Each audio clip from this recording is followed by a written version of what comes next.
Magandang hapon sa inyong lahat. Sisimulan po ito ng hihingi po kami ng tawad sa inyo at pinaghintay namin kayo na napakatagal. Pero meron tayong mga hinihintay para siguradong or hoping na nakapag-comply tayo sa mga guidelines. No? But before anything else, on behalf of the channel, I would like to thank you all for being part of this historic event. And I would like to say that the partners, Ropali Motorcycles, FDR, and Kimco, you are officially history makers. Palakpakan po natin. Although I cannot guarantee that you follow the guidelines. But as far as the channel is concerned, you are all history makers. Maraming salamat po.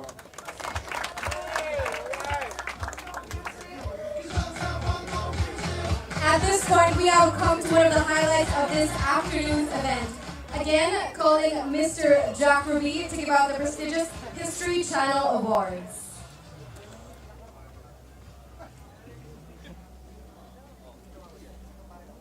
So I would like to call on my friend Rex. Where are you? From Ropali Motorcycles. Palakpakan po natin sila. Si Rex. And then from FDR. Nasaan po ang representative ng FDR? And from Kimco. Thank you very much. You are all history makers in behalf of the channel. So you shall all see this on our channels, History Channel, Lifetime, CI, FYI. Pakitaas lang po and congratulations.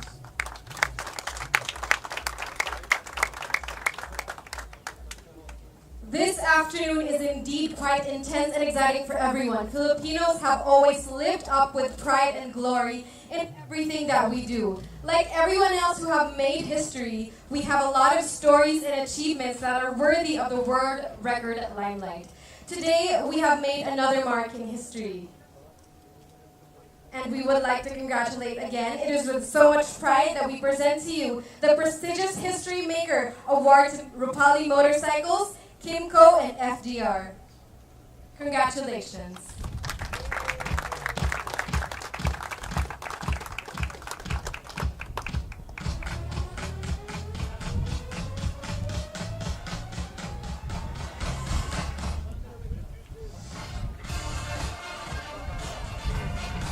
Sir, Mr. Pravin Patel, would you like to make the official announcement? Certainly. Good afternoon, ladies and gentlemen. Come on, your motorcycles did a better job at making noise than you did. Good afternoon, ladies and gentlemen. Absolutely delighted to be here on behalf of Guinness World Records to adjudicate the largest simultaneous motorcycle burnout. Thank you very much, Jack, Ropali Motors, Kimco, FDR, and History for inviting me. It was great watching the event. Now, if I can remind you, the previous record is 213 motorcycles set in USA in 2006. So it's been some time that this record has been attempted again. Now, the important thing about any Guinness World Records record is not about people turning up and having the numbers. There is a set of guidelines, and we are very strict about our guidelines because if you guys attempt the record today and somebody in Brazil wants to attempt the same record, it has to be by the same standards. We insist on that. So Jack and his team were no different. They had to follow the guidelines. Now, it was about the numbers. But one of the critical factors, there are many guidelines, but one of the critical factors was it had to be 3 seconds in a 10-second window where all of you had to burn your rear tires at the same time. That's where the simultaneous comes into the part. It's not about one burning and then the next one and then the next one, all of you together.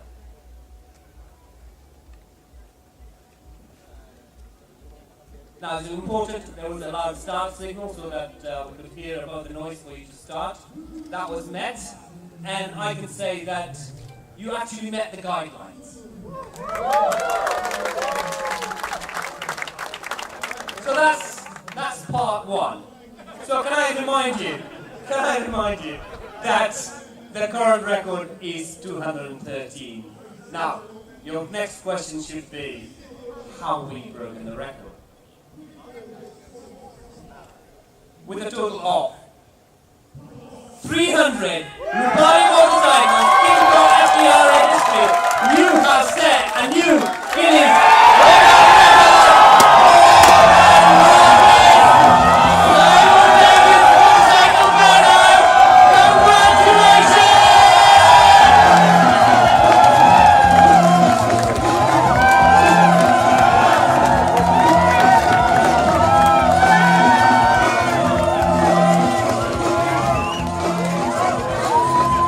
It is official! We now have a new Guinness World Record for the simultaneous motorcycle burnout set in Tagaytay Convention Center on April 11, 2015. Congratulations!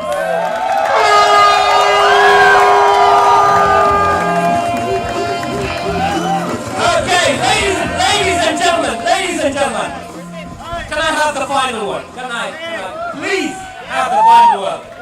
Rupali Motors, Kimco, FDR, and History, you are the new Guinness World Records record holders for the largest simultaneous motorcycle burnout.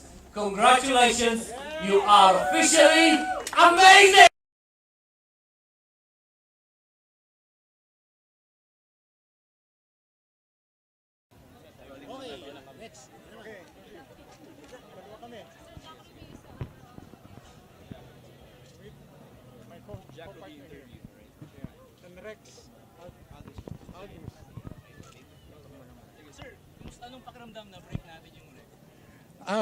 We're both overwhelmed.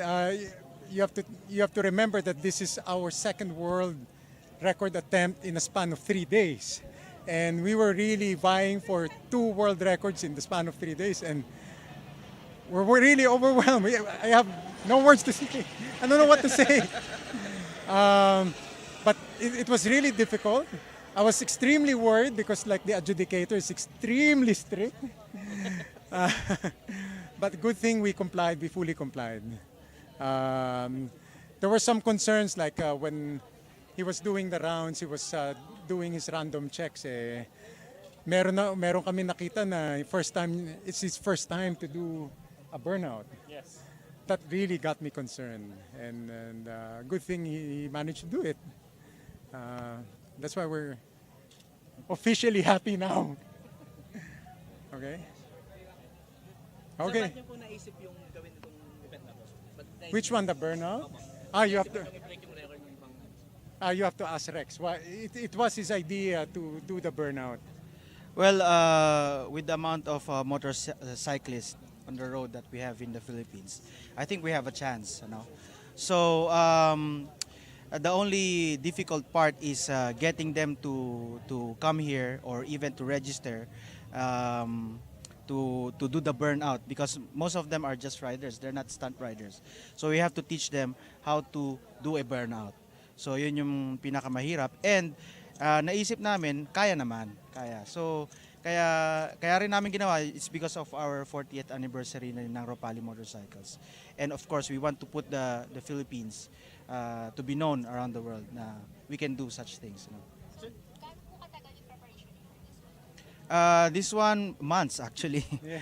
Months, yeah. We started last year pa. That's right. Yeah. How did you get the word out to the participants? Sa participants kasi it's more of the clubs. So we targeted the clubs because if you don't have the clubs, then kung individual lang, it's a lot harder. Social media. Yes, we have the social media, we have club presidents, and we have hangout places that we go and talk to clubs. Plus, Yes. of course, we have the TV plugs. TV plugs. Yeah, on our channels. And how was the reaction from these people? Well, as you can see, they're static. You know, before when they were thinking about doing the burnout, medyo hesitant because they never done the burnout before.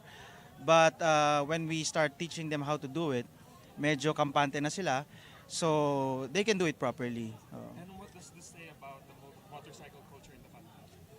Well, the cycle culture in the country now is getting bigger. That's why we want to show other riders then we have such events to encourage them to join din, to not just for events like this but of course for safety riding. Meron tayong mga safety riding din for the country. Yeah. And the previous record was by a club of diba, Harley Davidson. Harley Could you Davidson. describe the kind of motorcycles that took place today? Yung ginamit? We have scooters, mostly scooters, because we have a lot of scooters on the road and more so on clubs. We have a lot of scooter clubs in the country. So Kimco has a lot of these clubs, and they're one of the best scooter maker in the world. So I think they can do the burnout properly.